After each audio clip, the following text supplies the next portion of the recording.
Doli se Shtaku po insiston që të shkohet në zgjedhje të reja. Dhe po flitet që nëse shkohet në zgjedhje të reja, PDK do të shkoj me një kapiten të ri. Kapiteni i ri i bie i nominuar i ri për kryeministër dhe po përflitet që ky emër mund të jetë Uran Ismaili. A ka diçka të vërtetë këtu? Apo janë spekulime, ide të ndryshme të njerëzve të cilat nuk kanë hapësirë? Unë për vete kam dëgjuar shumë emra gjithmonë, se Partia Demokratike e Kosovës ka për me jap edhe vendit, por edhe vetë partisë udhëheqje, po nuk kemi diskutuar asnjëherë që me ardhur deri te vendimarrja të emrave përveçshëm. Emri i Uran Ismail u përmend edhe më herët.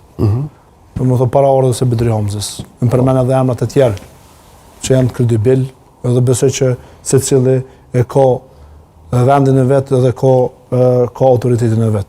Po derisa nuk kemi qendrim, domethënë partijak të